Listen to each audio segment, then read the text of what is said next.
Cette rencontre nous réunit ici avec les journalistes.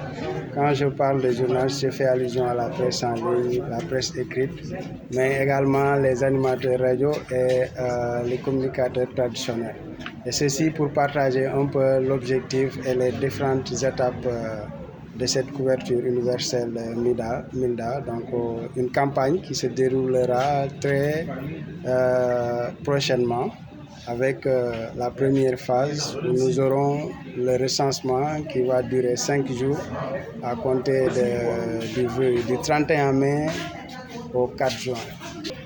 Ce que la presse pourra retenir, c'est que avec ces recensements, il y aura des relais qui passeront au niveau des ménages, qui feront des porte-à-porte et délivreront des coupons aux futurs bénéficiaires après recensement.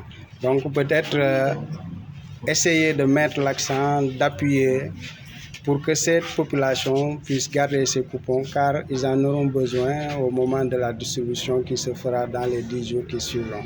Bon, les étapes les plus importantes, certes, c'est la première phase, le recensement, essayer de recenser le maximum possible parce qu'il y a déjà des MILDA qui sont prédisposés.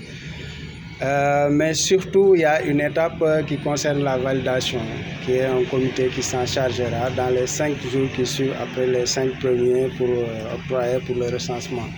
Suite à cette validation, donc, nous passerons à la distribution. Et pour ce qui est des distributions, des sites de distribution seront choisis par les équipes cadres des districts et les bénéficiaires qui garderont par devers leurs coupons seront informés également. Voilà, pour ce qui est des MILDA disponibles, il y a un nombre de 102 900 qui sont mobilisés et pour la population cible, c'est 130 386. La particularité, c'est que ces MILDA-ci sont beaucoup plus puissants que les autres qu'on utilisait jadis. Donc, ils sont beaucoup plus puissants avec les insecticides. Donc, retenir également que les compteurs seront remis à zéro et que c'est comme s'il n'y avait pas de MILDA au niveau des ménages et qu'on va venir pour recenser.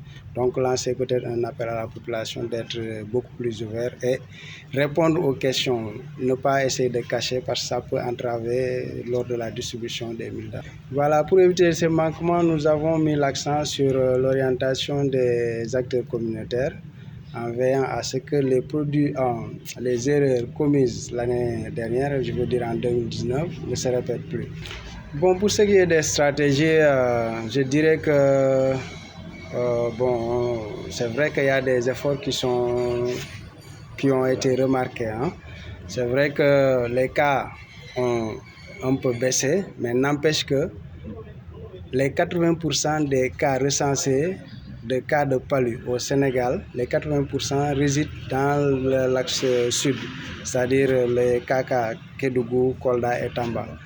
Donc ceci veut dire que, contrairement aux autres régions, il y a beaucoup un travail à faire. Certes, il y a cette disponibilité des MILDA, mais le problème c'est que la population n'a pas tendance à dormir sous MILDA toute l'année. Parfois c'est juste en période hivernale, lorsqu'il y a les mouches, moustiques et autres.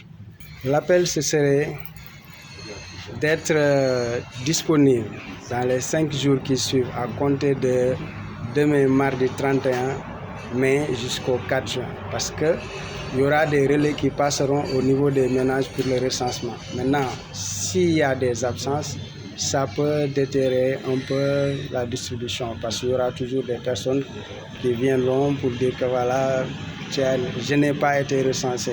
Et ça, c'est quelque chose que nous n'aimerions pas avoir. Estimant que la préparation soit bonne, est-ce que les relais sont déjà préparés? Oui, les relais ont été orientés et prêts pour partir dès demain au niveau des ménages pour le recensement. Pour ce qui est de la teneur d'insecticides, juste vous dire que cette fois-ci, cette moustiquaire qu'on appelle communément PBO est beaucoup plus puissant que les moustiquaires qu'on utilisait face à ces insectes, à cette moustique. Donc c'est beaucoup plus puissant. Ok, pour ce qui est des activités de communication concernant la région, donc c'est prévu de faire un spot en langue locale, donc un peu les malinqués. mais également de faire des émissions radio avant, pendant et après la campagne de distribution, mais surtout faire également un spot audiovisuel où la parole sera donnée aux maires et quelques badiènes gox de quelques localités pour faire passer le message par rapport aux dates de recensement surtout.